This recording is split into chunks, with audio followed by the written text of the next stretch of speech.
Halo, selamat pagi pemirsa. Apa kabar Anda pagi hari ini? Berjumpa kembali dalam program TVR 09 bersama saya Dadi Ramadan dan juga rekan saya. Dan saya Elisa Purba. Pemirsa, dalam 30 menit ke depan kami akan sajikan kepada Anda sejumlah berita nasional. Khususnya dari sudut pandang DPR RI sebagai referensi Anda dalam memahami dinamika politik, hukum, ekonomi, sosial, dan budaya di Indonesia. Dan pemirsa TVR Parlemen inilah TVR 09. Selengkapnya.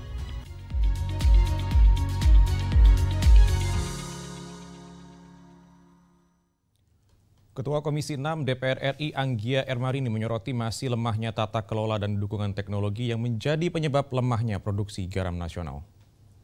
Komisi 6 DPR RI mendorong pemerintah segera menyusun roadmap yang jelas dan terarah dalam mengembangkan budidaya garam nasional sebagai upaya dalam mewujudkan kedaulatan garam di Indonesia. Ketua Komisi 6 DPR RI Anggia Ermarini menyoroti masih lemahnya tata kelola dan dukungan teknologi yang menjadi penyebab masih lemahnya produksi garam nasional. Padahal, sebagai negara maritim, Indonesia memiliki potensi besar dalam produksi garam. Ia menilai dukungan teknologi berperan penting dalam meningkatkan kualitas garam produksi dalam negeri. Anggia mendorong tata kelola sektor garam untuk diperbaiki, mengingat garam tidak hanya menjadi kebutuhan rumah tangga, tetapi juga kebutuhan sektor industri strategis. Memang kita minta ada roadmap yang jelas untuk budidaya, untuk kedaulatan garam. Ini penting karena sebenarnya ironi banget. Teknologi menurut kami, teknologi menjadi hal yang sangat penting dan harus kita perhatikan. Karena beberapa informasinya kan memang garam air laut kita ini kurang memenuhi syarat untuk bisa dijadikan garam yang secara kualitasnya bagus. Garam ini tidak hanya untuk sejumput untuk sayur asem saja, tetapi untuk farmasi, untuk tekstil, untuk kosmetik, untuk kesehatan semuanya, hampir semuanya menggunakan garam. Untuk pangan terutama, dalam konteks pangan terutama, apalagi Presiden punya concern fokus untuk ketahanan pangan. Meski impor garam dibolehkan untuk kebutuhan industri, Anggia menekankan pentingnya pengawasan untuk mengantisipasi bocornya garam industri ke pasar. Dari Surabaya, Jawa Timur, Bari Ramadana, TVR Parlemen melaporkan. Pemirsa, Wakil Ketua Komisi 10 DPR RI lalu Hadrian Irfani menekankan pentingnya pendekatan inklusif agar setiap jejak sejarah di berbagai daerah dapat terakomodasi. Menanggapi penulisan ulang buku sejarah nasional Indonesia yang digagas Kementerian Kebudayaan, Komisi 10 DPR RI mengingatkan agar penulisan dilakukan secara komprehensif dan tak tergesa-gesa sehingga dapat mempresentasikan keberagaman Indonesia serta tidak hanya terpusat pada satu wilayah. Wakil Ketua Komisi 10 DPR RI, lalu Hadrian Irfani, menekankan pentingnya pendekatan inklusif agar setiap jejak sejarah di berbagai daerah dapat terakomodasi. Tim yang terdiri dari 113 sejarawan dan 20 editor harus memastikan seluruh provinsi di Indonesia terwakili dalam narasi sejarah yang baru. Lalu Hadrian berharap proses penulisan buku sejarah tersebut tak tergesa-gesa dan melalui uji publik guna menjaring masukan dari masyarakat luas. Penulisan sejarah ini tentu harus melibatkan banyak pihak, inklusif, tidak meninggalkan satupun sejarah yang pernah terjadi di Indonesia, baik itu di Jawa maupun di luar Pulau Jawa. Harapan kami jangan tergesa-gesa sesuai dengan hasil kesepakatan pada saat rapat dengan Komisi 10 dan Menteri Kebudayaan, jangan tergesa-gesa, libatkan seluruh pemangku kepentingan di bidang sejarah, kemudian uji publik segera dilakukan. Karena uji publik ini penting untuk masyarakat bisa memberikan masukan, akademisi bisa memberikan masukan. Komisi 10 DPR RI berharap dengan adanya pendekatan ilmiah, partisipasi publik, dan pengawasan dari seluruh pemangku kepentingan, penulisan ulang sejarah Indonesia dapat lebih akurat, terbebas dari tafsir tunggal, kelompok, atau pihak tertentu. Dari Makassar, Sulawesi Selatan, Rangga Wijaya, TVR Parlemen melaporkan. Komisi 12 DPR RI tinjau pengelolaan limbah cair atau POM PT Permata Hijau Palm Oleo di Belawan, Sumatera Utara yang disinyalir membuang limbah langsung ke laut tanpa proses pengelolaan berdasarkan prinsip AMDAL. Dan informasi selengkapnya akan kami hadirkan usai jeda, tetaplah di TVR 09.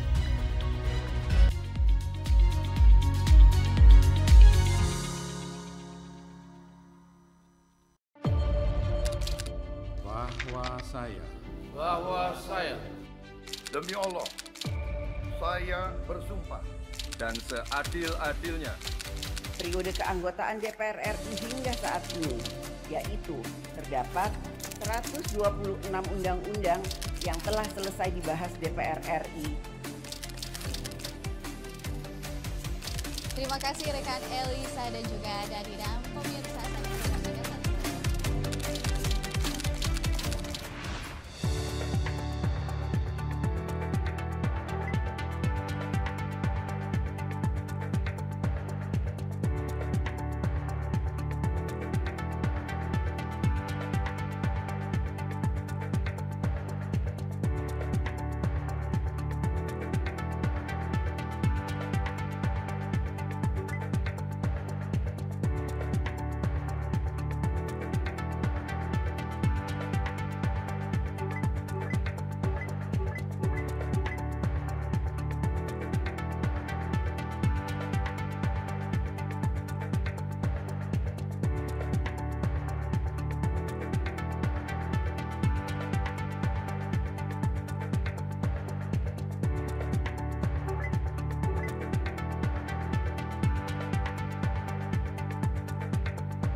Anda kembali menyaksikan TVR 09.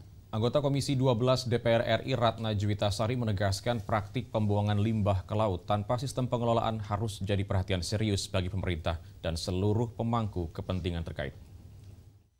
Komisi 12 DPR RI tinjau pengelolaan limbah cair PT Permata Hijau Palm Oleo di Belawan, Sumatera Utara yang disinyalir membuang limbah langsung ke laut tanpa proses pengelolaan berdasarkan prinsip AMDAL. Hal ini dikhawatirkan akan mengancam keberlangsungan ekosistem laut dan berdampak luas bagi lingkungan serta masyarakat sekitar. Anggota Komisi 12 DPR RI Ratna Juwitasari menegaskan, praktik pembuangan limbah ke laut tanpa sistem pengelolaan harus jadi perhatian serius bagi pemerintah dan seluruh pemangku kepentingan terkait. Selain itu, modus operandi sebagian besar perusahaan yang kerap menyewa pihak ketiga untuk pengelolaan limbahnya juga harus ditindaklanjuti. Meski pengelolaan limbah diserahkan pada pihak ketiga, perusahaan pemilik harus tetap bertanggung jawab secara aktif dengan memantau dan memastikan pengelolaan limbah dilakukan sesuai standar AMDAL. Ini menurut saya perlu perhatian khusus dari pemerintah, dari stakeholder yang terkait. Kita harus menyamakan frekuensi nih. Perusahaan-perusahaan yang semacam ini harus diapakan begitu. Karena rata-rata mereka itu meng-hire pihak ketiga untuk mengelola limbahnya. Nah ini kan semakin nggak benar gitu. Bukan berarti suatu perusahaan kalau sudah menyerahkan pengolahan limbah ke perusahaan ketiga itu mereka bebas dari tanggung jawab loh. Mereka harus tetap memaintain seberapa besar pengelolaan itu dilakukan dengan baik dan benar.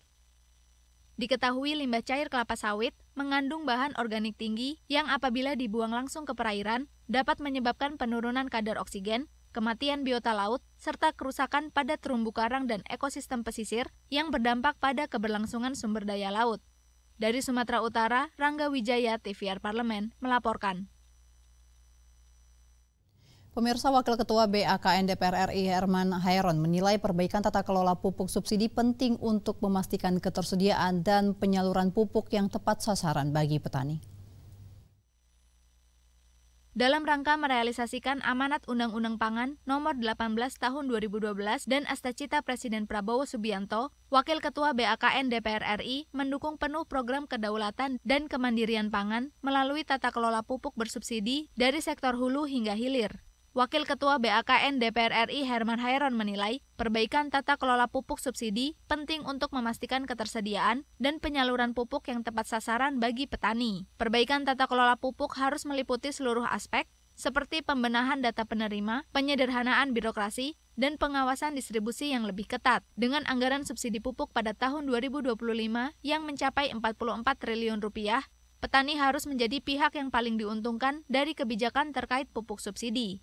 Ya tentu kami dukung ya untuk bisa meringankan beban petani ini kami dukung penuh. Namun ya kita harus lihat instrumen menyerap anggaran 44 triliun ini apa saja, apakah masih ada bisa lebih efisien, bagaimana akuntabilitasnya. Nah, oleh karena itu penting informasi menggali dari bagaimana operasional pupuk Kaltim ini dari mulai kebutuhan produksi sampai kepada petani, hasilnya dinikmati dan meningkatkan produk hasil pertanian. Lebih lanjut, Herman mengungkapkan, perbaikan tata kelola pupuk penting dilakukan karena penyaluran pupuk subsidi masih menghadapi sejumlah masalah seperti fluktuasi harga dan kelangkaan stok saat tiba masa tanam. Selain itu, masih ditemukan perbedaan harga eceran tertinggi di daerah terpencil jika dibandingkan dengan wilayah perkotaan akibat biaya logistik dan transportasi yang tinggi. Dari Balikpapan, Fajar Ilhami, TVR Parlemen, melaporkan. Wakil Ketua Komisi 6 DPR RI Adi Satria menyebut wilayah Sulawesi Utara memiliki peluang besar dalam pengembangan energi geotermal karena memiliki banyak gunung api yang menjadi sumber energi panas bumi. Komisi 6 DPR RI siap mendukung penuh pengembangan sumber daya panas bumi oleh PT Pertamina Geothermal Energy atau PT PGE Lahendong yang saat ini mampu menghasilkan 120 MW listrik dan menjadi penyumbang 30% energi terbarukan di Provinsi Sulawesi Utara. Wakil Ketua Komisi 6 DPR RI Adi Satria Suryo Sulisto menyebut, wilayah Sulawesi Utara memiliki peluang besar dalam pengembangan energi geotermal karena memiliki banyak gunung api yang menjadi sumber energi panas bumi. Namun, masih banyak titik panas bumi yang potensial tetapi belum dieksplorasi oleh PT PGE. Komisi 6 DPR RI siap mendukung PT Pertamina Geothermal Energy dalam menghadapi tantangan eksplorasi energi geotermal guna mencapai target net zero emission Indonesia di tahun 2060. Dan ini bisa menjadi kontributor yang signifikan terhadap upaya kita menuju net zero emission. Dengan resource geothermal sebesar ini, yang kita harapkan tentunya semakin cepat yang bisa menjadi komersial.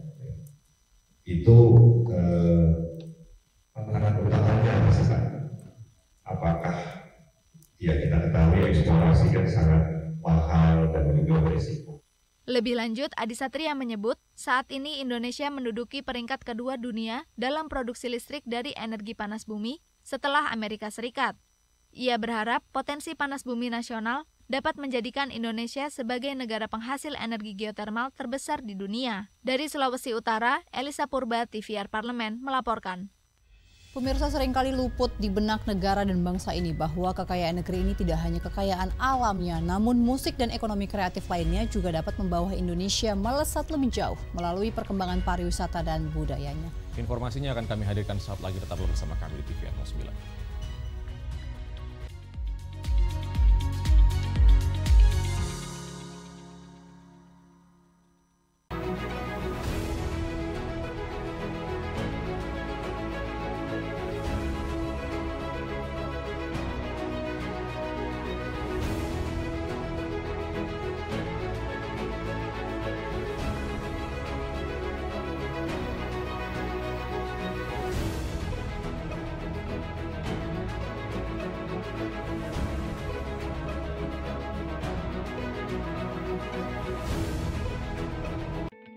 Selamat datang di Biro Pemberitaan Parlemen. Anda memasuki kawasan zona integritas menuju wilayah bebas dari korupsi atau WBK dan wilayah birokrasi bersih dan melayani atau WBBM. Biro Pemberitaan Parlemen berkomitmen penuh untuk mewujudkan wilayah bebas korupsi dan wilayah birokrasi bersih dan melayani. Komitmen kami, pejabat dan jajaran memiliki komitmen tinggi untuk mewujudkan WBK dan WBBM melalui reformasi birokrasi, khususnya dalam hal pencegahan korupsi dan peningkatan kualitas pelayanan publik.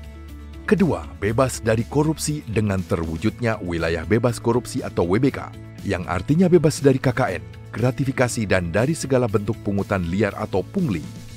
Terakhir, pelayanan prima dengan terwujudnya wilayah birokrasi bersih melayani, yaitu dengan meningkatnya kualitas pelayanan publik dan tercapainya kepuasan masyarakat terhadap pelayanan.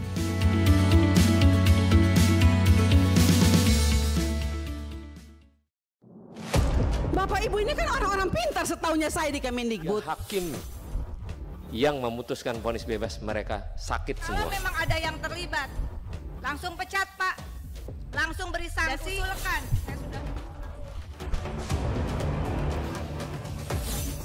Saksikan dari ruang sidang hanya di TVR Parlemen.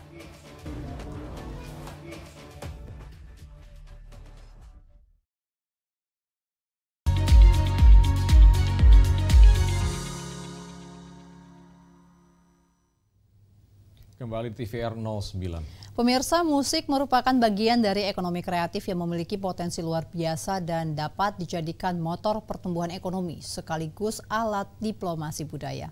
Meskipun terlambat, dukungan tetap harus diberikan pemerintah Indonesia dengan melakukan langkah konkret hingga roadmap pengembangan pariwisata serta penyusunan ekonomi kreatif secara cermat. Mari kita simak liputan mendalam yang telah dikemas oleh tim redaksi TVR Parlemen dalam segmen Lensa Parlemen. Berikut ini.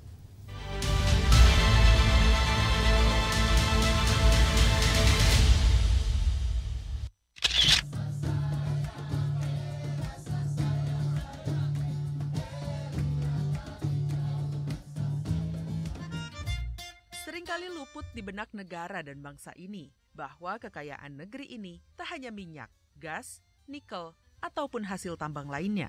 Seringkali pemerintah lupa bahwa musik dan ekonomi kreatif bisa membawa Indonesia melesat lebih jauh, seperti Jepang dan Korea Selatan yang telah berhasil mengembangkan pariwisata dan budayanya sebagai kekuatan ekonomi baru atau soft power. Provinsi Maluku merupakan tanah kelahiran bagi para musisi ternama di tanah air.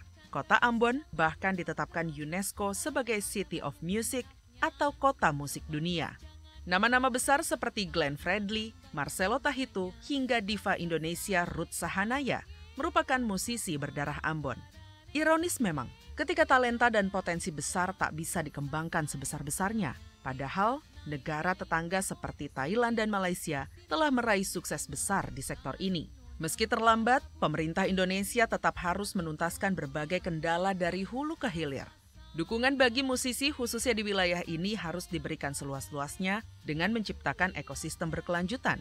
Langkah konkret hingga roadmap pengembangan pariwisata dan ekonomi kreatif harus disusun secara cermat.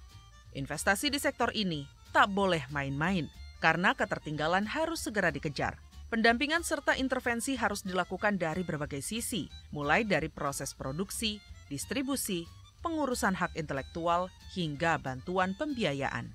Sudah dari periode yang lalu kan menetapkan bahwa hak cipta atau bahkan IP ya, intelektual kekayaan intelektual mereka itu bisa digunakan sebagai jaminan, sebagai agunan. Nah ini yang kita perlu untuk perbankan itu get with the program gitu. Jangan sampai kita ketinggalan dengan daerah-daerah negara-negara lain yang sudah memberikan pengakuan yang sangat luar biasa dan menggunakan karya-karya anak bangsa mereka masing-masing sebagai soft power. Suatu hari tambang akan habis dieksploitasi, namun kekayaan budaya, pariwisata, serta ekonomi kreatif tak akan habis. Bahkan akan terus tumbuh pesat jika pemerintah mau berpihak, mau mendukung, dan mau berinvestasi bagi pengembangannya. Sektor ini tak seharusnya dipandang sebelah mata, karena pariwisata dan budaya adalah kekayaan yang nyata. Jalannya memang menurut saya masih agak panjang, bukan masalah bakatnya, tapi masalah memanage kemampuan bakat tersebut.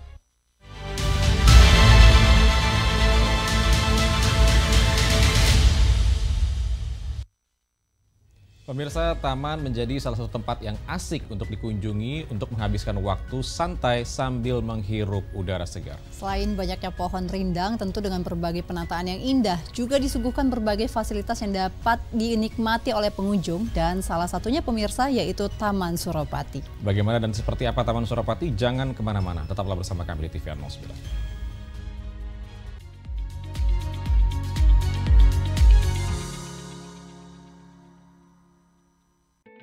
Selamat datang di Biro Pemberitaan Parlemen.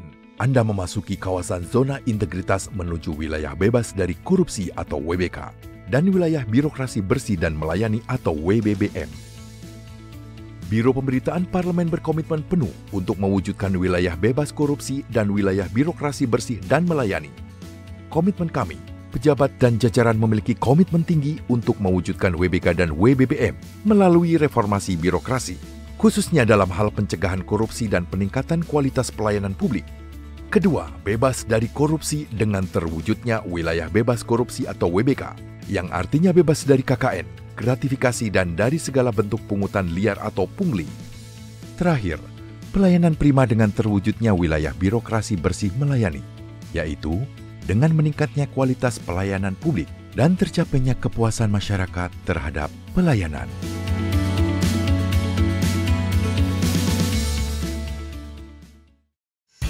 Kehadiran mereka tidak hanya mewakili suara perempuan, tetapi juga membawa perspektif yang beragam serta pengalaman hidup yang unik ke dalam proses pembuatan kebijakan.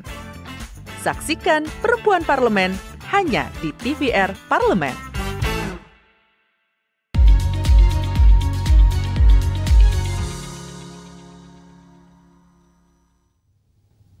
Terima kasih Anda masih bersama kami di TVR 09. Ya pemirsa, dan tadi kita sudah membahas mengenai Taman Suropati yang menjadi salah satu taman yang penting di Jakarta. Ini terkenal akan 6 monumen perhimpunan bangsa-bangsa Asia Tenggara yang dibuat oleh masing-masing seniman dari 6 negara pendiri ASEAN. Kaya akan sejarah dan juga dilengkapi dengan keasrian lingkungan menjadi daya tarik tersendiri bagi taman ini. Nah tentu tanpa berlama-lama, mari kita saksikan bersama tayangan mengenal monumen ASEAN di Taman Suropati pada segmen Intips, informasi dan tips untuk Anda.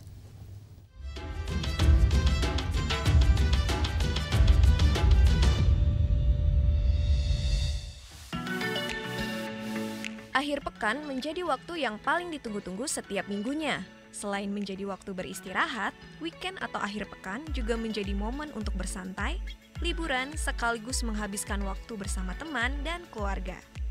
Bersantai di taman dapat menjadi alternatif mengisi akhir pekan Anda. Beruntungnya, warga Jakarta memiliki sejumlah taman yang menarik untuk dikunjungi. Salah satunya Taman Suropati. Terletak di Jalan Diponegoro, Menteng, Jakarta Pusat, taman ini menghadirkan kesan teduh dengan tata taman yang indah, dipenuhi pohon-pohon rindang yang memanjakan mata. Tidak heran banyak pengunjung yang menghabiskan waktu di taman ini, baik sendiri, bersama pasangan, teman, ataupun keluarga. Namun siapa sangka, taman yang menjadi salah satu kebanggaan warga Jakarta ini sudah ada sejak zaman penjajahan Belanda loh. Ya, pemirsa tidak salah dengar. Dulunya, taman ini bernama Burgemeester Bischofplein yang diambil dari nama wali kota pertama Batavia. Nama Taman Suropati sendiri juga diambil dari nama Untung Suropati, seorang pahlawan nasional asal Bali. Pada mulanya, Taman Suropati berbentuk bukit, kemudian dipangkas dan sebagian tanahnya dibuang ke Jalan Besuki, lalu mulai ditanami pepohonan dan bunga-bunga sejak 1920. Selain taman bersejarah, uniknya di taman ini pengunjung dapat menemukan 6 monumen perhimpunan bangsa-bangsa se-Asia Tenggara. Monumen-monumen tersebut dibuat oleh masing-masing seniman dari 6 negara pendiri ASEAN. Adapun ke-6 seniman pembuat monumen di Taman Suropati yaitu Lee Kian Seng asal Malaysia membuat monumen simbol perdamaian, harmonis, dan bersatu. Wee Beng Chong asal Singapura membuat monumen simbol semangat ASEAN. Sunario asal Indonesia membuat monumen simbol perdamaian. Nonti Fatin Chandana Palin asal Thailand membuat monumen simbol persaudaraan. Awang Aspar asal Brunei Darussalam membuat monumen simbol keharmonisan. Louis Ye asal Filipina membuat monumen simbol kelahiran kembali. Selain monumen-monumen tersebut, area Taman Suropati yang sangat luas cocok menjadi lokasi untuk bermain anak. Banyak juga orang yang melakukan aktivitas lain seperti jogging, membaca buku, atau sekedar ngobrol menikmati keindahan taman. Karena lokasinya yang asri dan teduh, taman ini kerap dijadikan lokasi bermain musik oleh sejumlah komunitas di Jakarta. Bila berkunjung saat weekend, pengunjung dapat menikmati alunan musik yang dimainkan oleh komunitas musik yang sedang berlatih di sini, mulai dari anak-anak hingga orang dewasa. Tak lengkap rasanya apabila berkunjung ke taman tanpa menikmati kulinernya. Pemirsa jangan khawatir, taman ini juga memiliki sejumlah kuliner yang menarik untuk Anda nikmati. Jadi, tunggu apa lagi nih pemirsa? Tertarik untuk menghabiskan akhir pekan di Taman Suropati? Tapi, jangan lupa untuk menjaga kebersihan ya. Sampai jumpa di Intips episode selanjutnya.